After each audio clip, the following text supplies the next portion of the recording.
Breaking news. Oh my gosh. All right, so we're a band show here, but I did say that I would talk about a few things before we got to band.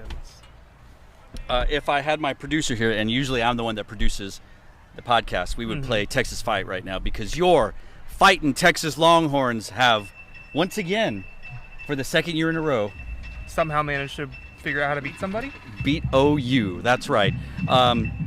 Matt, do you know why Texas doesn't fall into the Gulf of Mexico? Because OU sucks. I just really appreciated how much emphasis you put on Gulf of Mexico. Is there another pronunciation or word you would like to say instead? It is the Gulf of Mexico. I mean, I'm sorry. That has been the name for how Gulf long of now? Mexico. Mexico. The name for how long now? I'm probably mad with my pronunciation of it. Yeah. But you can see and hear behind us, the Cedar Ridge Band is still rehearsing here at the Texas Marching Classic at the Kelly Reeves Athletic Conference Center and Bandatorium. And Cedar Ridge's house. Cedar Ridge's house for the purposes of today. We are very fortunate to be back here at SHOWDAY, hosted by Cedar Ridge. They've been such great guests. Hosts. I got to turn this down. Sorry, hosts. We're the guests. I'm just putting on the chat thread. We'll be talking for about 29 more minutes about what we saw, what we're going to see. Man, what a great show today. We don't need to recap the whole thing, but do you have some favorite moments that you can remember off the top of your head from the bands we saw today? Absolutely. Vandegrift's Ballad. That's my answer, and it's something I'm really looking forward to seeing again. It's this gorgeous Whitaker piece that I was never expecting to hear on the field, because everyone knows that there's composers who some of their music might be good to go, some of their music might be off limits because it's really personal. I mean, look at Lordison's O Magnum Mysterium. Notably, you can't get rights to arrange it. You used to. You know who got to play it? Reagan played it. Reagan did play 2006 or 6. Anyway, continue. But Whitaker, not to gossip Eric Whitaker, because your mileage may vary with him. He wrote this piece called "The Sacred Veil," which is really a really heartbreakingly gorgeous piece about his general partner and librettist Charles Anthony Silvestri's wife passing away due to a battle of cancer at 37. Yes, like very young. Very young. How old are you?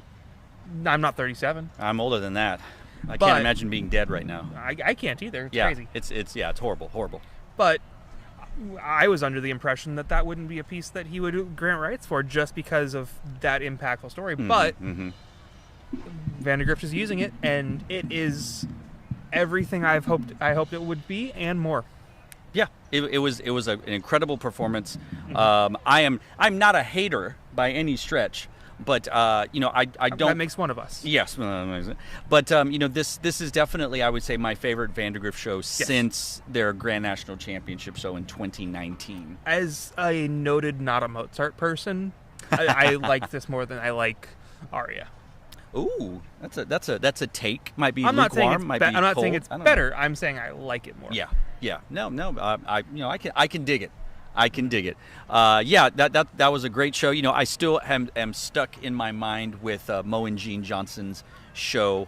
Such a energetic show, and well crafted visually and musically. Just the whole package to me. Still my favorite show of the day. And I imagine Under the Lights, it's going to be my favorite show of the night. So I'm looking forward to seeing. Talk about a show that would have really good results with light effects in the evening. It's true. I don't think they will, but it'd be really fun if they could. That'd be something if they did. Speaking of lighting effects, though. Yes. What about it? Let's talk about Leander. The Leander lights. Those video boards are something. They definitely are. They bring them out and they put them on the front sideline. And there's a whole visual production going on with them. I mean, it's one of those, I think we've seen two other groups in this activity that have really utilized it to the same extent at this level. Yeah. I mean, you'll see a few groups at Grand Nats at various regionals that will put or have like 8 TVs strung together. And sometimes it works really well. Sometimes things get a little off sync and it's just not quite it. But you can say a lot of things about Leander. Everything is working really well in terms of how it fits within their intended use of the production. Agreed. Yeah, no, it's definitely a sight to be seen. And we saw it in the daytime, and we had no problem seeing the lights and the light boards. And I'm sure we're going to have no problem seeing them tonight. Do we need to wear sunglasses tonight? Their show was shades last year. Do they have any leftover shades? They very well might. We did have our interview with their drum majors, and one of them did say that they would like to have an NIL deal with that. With Gooder, yes. With Gooder. I can attest to Gooder. Fantastic sunglasses. I have a Denali pair. I'll take your word for what all that means. But if Denali you'd like to is sponsor a national park. Gotcha. If you'd like to sponsor us, we will definitely take any and all of your money. So we had 9 groups that we kind of thought for sure were going to make it into this group, and then we had some not surprises in a bad way, but it was like, well, who's gonna be these final spots? Who's gonna step up? Who's gonna have that run? Yeah, and so just to recap, sort of where we're at. This is the top half, bottom half. Again, that means the first 6 groups playing tonight were the lower, or 7 through 12 in prelims. So we start off with Hendrickson High School out of Pflugerville. We then have Winston Churchill. Yep. We then go to Westwood, McNeil, Leander, and Round Rock. So I would say probably, if I'm guessing, maybe Churchill and I don't know who that other band in that would be. It could based on some of the previous results, it could be Round Rock. It could be McNeil. It could be Leander. It could be Hendrickson. Really, I mean, honestly, it could be any of these 6 that were in that 11-12 spot for sure. And then after the break, our top 6 consists of Rouse, who won 5A, Dripping Springs, Ronald Reagan, Moengene, Vandy, who won 6A, and they closed the night with Vista Ridge High School. So we're going to see some killer bands back to back. Yes. We're going to get to see Moengene and Vandergrift and Ronald Reagan, one after the other, and then Vista Ridge. And that's, I would probably say that was, I don't know if that was the top 4. Because you also have Dripping Springs and Route. I mean, literally, who knows? Yes, it could be any version other than Vandergrift winning first. Correct. So that's exciting. So we can see them all hopefully well rested. They got out of the sun. They've had some juice boxes. They've had their IVs. Maybe some Jason's Deli catering. Okay. If you've done this before, you know how prevalent they can be in the catering. That's a good question. What is your favorite band contest catering food that you have had? Well, remember, fans. He's from Tarpon Springs, so he's not going to say Whataburger. I'm not going to say Whataburger. I never had Whataburger as a band catering thing. It's okay. We'll allow it. When I was at Tarpon, we did a pizza place in Cincinnati. That was interesting. Was it Donato's? I love Donato's. Shout out to Donato's. La Rosa or something like that. Okay, that's not it. But that was all right. I will say my favorite was probably we had this Italian place in Atlanta. I believe that was my senior year. We had this Italian place. We went over to this little church that has since been torn down to R.I.P. or to build the new stadium. Oh, it was in the lot where they built the new stadium, and they've torn it down. But we had fantastic Italian food that was catered that evening. You mean Spaghetti Warehouse? I'm not sure where it was from. I would love to know, because if I ever get back to hang out in Atlanta for a while, I'd like to hit it up. Yeah, I couldn't tell you. No, that's great. It's been so long. Back in my day, we didn't do that type of thing.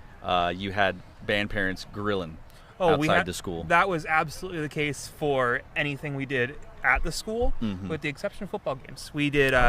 You have a football team? The Spongers, are they good? Now they are. The Fightin' Sponger football team? Now they are. They were, let's say, not at that level that I was there. We didn't win a single home game my junior year. They were not Sponger worthy, is what you're saying. Well, let's say the football boosters at Tarpon have a little more power than you'd expect relative to the performance of the team perennially. But they're doing well. They have a new coach who I've met a few times. Very nice guy. Right on. And I'm very happy to see that the football team can actually win a game or two. Fantastic. Well, it's always good when a football team is good, especially when you're the Fighting Texas Longhorns, who today took out the Oklahoma Sooners. And hopefully, I don't. No, you know what? I will. Even though your Florida Gators beat the University of Texas last weekend, I will root for them tonight as they take on little brother, the Texas A&M Aggies. I'm rooting for Billy Napier. Now, if he beats Texas and A&M, he's good, right? Like, I hope not. He seems to act like we're in the NFL and we have a preseason. Oh. Well, but all these games count. They do. All games count. SEC, it just means more, from what I understand. Coming in as a first-year member last year, Texas made it to the conference championship. So it's hard? Right? How'd that go for them after they lost. in the playoffs, especially? They made it further than any other SEC team. Sure.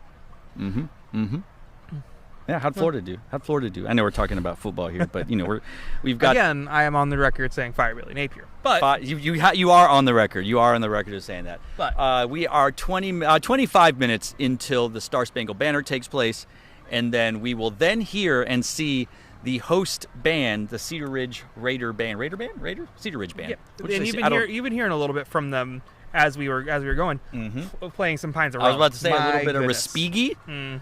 And they are a slightly bigger band than we've seen them. You heard their head director, Arminda Velasquez, earlier talk about the program. We were talking off camera. They're a little bit bigger. And you know what? She didn't say off the record. I said, when are you going to go back to Grand Nationals? And she said, everyone's asking us that. And when you're in the Midwest, you can plan a trip. Absolutely. We'll just drive our yellow dogs over there. But we're down here in Texas. It's a production. It is a huge amount of money. Here in Texas, y'all do flights. We That's have a wild to. thing. We have for me. to, yeah. I never took a plane, with the exception of when we went to Macy's. Rich. Excuse me. Well, yes, that's a word to describe all of the things. Sponger Band. That's Yes. right. So if you're interested and want the Cedar Ridge Band, why just donate some money to them? Why not? Absolutely, please. But when the prices are right, when the band is right, when the parents, when everything is all right, we'll see Cedar Ridge back at Grand Nationals. Yeah, hey, talk it's about InsoBox. Fantastic program that has, there's always a fun thing with directors, and some directors find it's time to move on. Some directors find that the program might not be the right fit. And Cedar Ridge has had a little bit more director turnover than you might expect for a program of that caliber, but they've been so good throughout it all, and Arminda's been here a few years now. So she has surpassed Dan. She is currently tied with Yeager and John, and I think she just needs another year, and she passes the Mark Kalima, who opened the school. Once you're here, if she hits 5 years as the head director, she is the most name the band hall after her. Absolutely. Finals hasn't started in Texas and Illinois, already having their state marching contest. Absolutely. Final results today. InsoBox, maybe if you want to let us know, we'll talk about it. But they finish up early in Illinois. Oh goodness! Is it snowing already? Up in the upper Midwest, they have Youth and Music, and I believe either those have already happened or are happening very soon, because you gotta get it in before the blizzards. That's true. It is. It's crazy up there in the Midwest, in the UP, as we say. I wouldn't know what that's like. The Upper Peninsula. I haven't lived in the Midwest since I was about 4. Oh, and where'd you live in Iowa? Iowa. That's why you're a Hawkeyes fan? Well, my father also went there. Gotcha. Makes total sense. But we do have some interesting results. We do. Let's run through the 3 big BOA results that took place starting in Memphis, where in Class A, Cascade swept and took first. They were the only group there out of Tennessee. In Class AA, Arlington from Tennessee swept all captions. Yep. Took first with Hernando in second and Munford in third. In Class AAA, it was a DeSoto Central sweep. They were the only AAA band there. And in 4A, Mustang, Oklahoma took 4A, all captions, with Bartlett in second, Cabot in third. If we look at our finalists, remember, this is also top 6, bottom 6. So the first 6 were the last 6. Collierville, Timberland, Olive Branch, Lake Hamilton, Munford, and Bentonville West. So those were our 6. And then the upper 6 were Cabot, Arlington, Mustang, Bartlett, DeSoto Central, and Hernando. So we have we could have a little shootout with Hernando, DeSoto Central, Bartlett, Mustang. That's one of those, especially with BOA and similar to here, you don't know who's first. You know who's first in class, but you don't know who's first. I mean, with certain competitions, you can probably take a guess, but here, or Memphis, I don't know. Right. I couldn't tell you if it's DeSoto Central. I couldn't tell you. Yeah, I mean, there are shows here where Cedar Park was 5A and they had won the show, Absolutely. but they don't get a net. You go, oh, well, okay, so and so's in 6A or whatever. Exactly. So it happens. Or, not to glaze your band, but Tarpon will be announced first in AA, and then you have a AAA and a quadruple A. But then Tarpon actually wins the show. 2015, you had Bell win 4A and Tarpon won 2A, and then in Atlanta, and then Tarpon ended up 5 points ahead of the field. Correct. It happens. If we move to Prosper, where Class A Commerce wins music and GE, taking first with Whitesboro getting second. There is no AA band. If any AA band wants to go to a Dallas regional, you'll probably win. You'll win double A, and then you'll probably have a performance at the evening too. That's true. If that's just exhibition. Exactly. Class AAA Wakeland sweeps all captions in first, with Lone Star in second, who I thought was about them earlier, and Lebanon Trail. I could be mistaken. I believe this is a Frisco sweep for Class AAA. I think Lebanon Trail is a Frisco school. They have a lot of Friscos. A lot of Friscos. They don't all start with Frisco either. Class 4A is where we get into a little bit of fun. Interesting. Marcus swept all captions. That's interesting. That sounds about right. It's about right. I mean, winning music at this show is interesting. Bentonville didn't. Bentonville's not there. Second, Capel. Worry about it. Capel. I think we sounds about right. Yeah. Third, that Wiley band. With a new director after Todd Dixon retired after this past season. That's very exciting for them. And then when we look at who are the top 6, bottom 6, and pay attention to these schools that we call out. Bottom 6, Forney, Lebanon Trail, McKinney, Rockwall, Braswell, and Burleson Centennial. A number of them BOA finalists. I think this is Lebanon Trail. This is a surprise. It's good on them. Good on them. Minnie. McKinney. Burleson Centennial, not a surprise, but kind of a surprise. How long have they had a fantastic percussion program? Correct. They've been inconsistent, but now this is a power show. And then the next 6, Lone Star, Wiley, Wakeland, Prosper, Capel, then Marcus, which is a great lineup of bands. Interesting. But we have a band who is attending Grand Nationals this year who did not make finals at this show. They made finals last week, but didn't perform due to homecoming. So for the second straight weekend, they will not be performing in finals. South Lake Carroll High School. And South Lake is a really interesting case because, I mean, if you look at their last Grand Nationals trip, what happened there? They were almost out of the top 22 coming out of prelims. But they managed to get, 7th by the time finals happened? They are a program that definitely cleans up really late. Correct. And they may have their show, like the show is built for Grand Nationals, so they have time to clean. Their goal is probably Grand National finals. Of course, they would love to make finals here. That's what they want. But now they can find out, listen to the tapes and go like, oh, these are our problem areas. Or maybe they just go like, we just had a bad run. Absolutely. Who knows? But when you're in Texas, and specifically when you're in Dallas with such a large amount of great bands, like any given day, something can kind of go wrong. So let's go to Midland, West Texas, where Hope, Arkansas took visual and GE and first. Upstart New School Friendship Memorial takes second place and takes music in Class A. There was a few double A's. Lubbock Cooper sweeps captions, gets first. Pecos in second. Randall in third. Class AAA, Midlothian takes first and all captions over Clovis High School. And Saginaw, I had predicted on the program, I think Midlothian might be the band that wins. Right now, looks they're pretty winning over Clovis, unless one of the 4A groups, Trinity in first, taking music in GE, Permian in second, taking visual, in Midland in third place. We look at our bottom 6, top 6. Bottom 6, Odessa, Lubbock Cooper, Saginaw, Granbury, Friendship, and Nimitz High School. Not Friendship Memorial, Friendship, the OG. And then the top 6, Trinity, Midlothian, Westmore, Permian, Clovis, and Midland. So an eclectic mix of schools. Absolutely. Texas, New Mexico, Oklahoma. We did not get the Arkansas representation. They're still performing in the evening, though. But they are performing in exhibition. Yes, they will be the last band at 10:30 p.m. Yeah, I think Clovis is the wild card here, or can they pull out a little bit more from their next run? How is that going to look for them? Absolutely. Anything can happen at these regionals with the prelims finals format. Contest dynamics, performance order, and you never know what's going to happen. I mean, I not to talk about Tarpon Springs too much. In 2013, when we were at Atlanta, we had all of the electronics sections or stuff go down during our finals run. So depending on what your show is, depending on what you're relying on, some of those critical failures can really impact you. Absolutely, yeah. You live and die by the electronics, right? Yeah.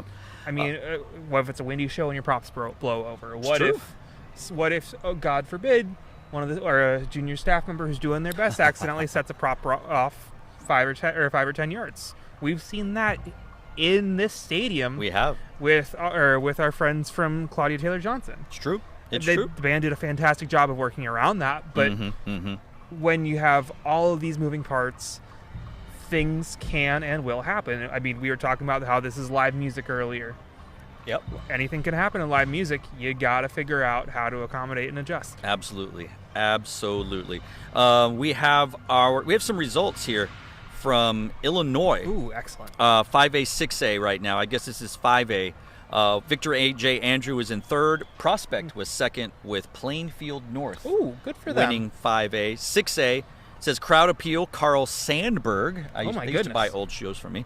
Third place, Oswego High School. Second place, Normal. And first place, O'Fallon Township. Shout out to the Marching Panthers. Good on them. That's right. The Marching Panthers, the Panther Marching Band. Not surprising at all. They've been a fantastic program for how long? Former Grand National finalist in 2018. Yep. The Tarp Band. Tarp Band. Tarps for sale. That was a great bit. That's perfect. That's what they need to do. Sell these tarps. Get them out of. We don't want to take them home. Yeah. So we got about 9 minutes left before we put you back onto the show. We will be back for a quick recap.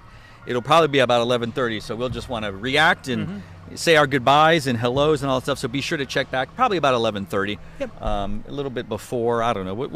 We'll get it back here. Matt will be back here to say goodbye. As soon as everything wraps up over here and we figure out who's going to walk home with the big prize. Do you have a pick who you think is going to win tonight? Well, I called Rouse earlier. Oh. I'm not quite sure that that's going to be right. As fantastic as they are, it's when you see a show that changes your heart and changes your mind, you know it. Yeah. So, Vandergrift. Vandergrift wins. You predict that. I don't think Vandergrift doesn't win. Is there a band that makes a move tonight? MGJ. They didn't place in class.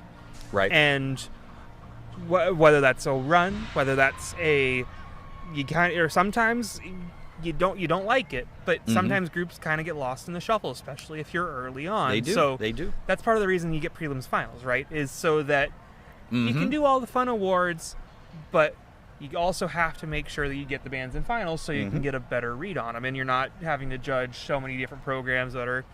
One might be in this echelon, one might be in this echelon, and they're both great, but how do you compare a band that's doing this amount of skill levels versus a band that's growing and learning how to double tongue, for instance, or triple tongue? So once you get those bands a little closer to each other, you get a better comparison.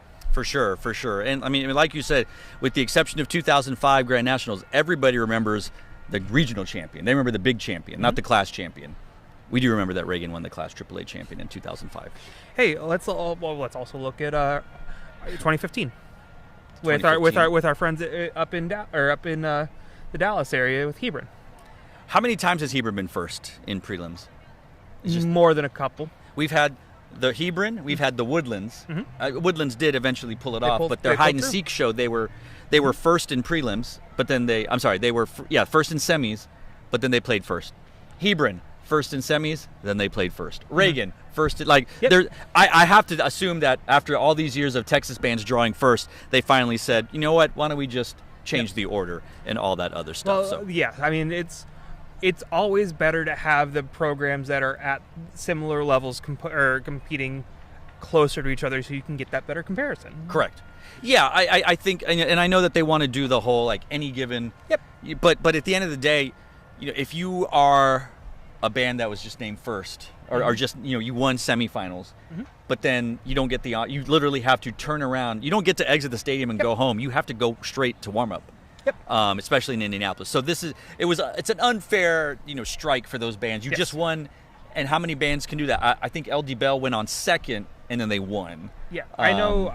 When I was in Indy, we performed very close to the end of semis, and then very very early on in finals, either 2012 or 2014, and it's a really difficult turnaround. Yeah, it is. So we're glad that they've done this the drawing for it and all that stuff. You still get bottom half, top half, but you draw for the order of it, so all that stuff. So awesome. Well, we are excited for this show, for the greatest show on turf. That's right, I'm saying it. With our Cedar Ridge band. Do we remember the name of the show? Do we have that? The Eye of the Beholder. The Eye of the Beholder. They just had a intense, energetic rehearsal. Now the kids are getting on their super suits, getting ready to do the show, and then will go and take their suits off and work the show and not leave till midnight. Yep. But hey, band is life, to steal the saying of one Danny Rojas. That's right. Yep. That's right. Band is life. Any final words, Matthew, as we shut down this stream and I say goodbye to you until after finals when we know how this whole thing rolls out? We're very excited. Thanks for watching. A band will do a lot of things to you, but it's so hard to step away. You're always going to end up coming back because it just, looking at the stands filling up, there's no experience like it. If you're close, coming out, you know you want to. Looking at you people from Buda and then that one person 2 miles away, come on over. Awesome. Cool. Great job, everybody.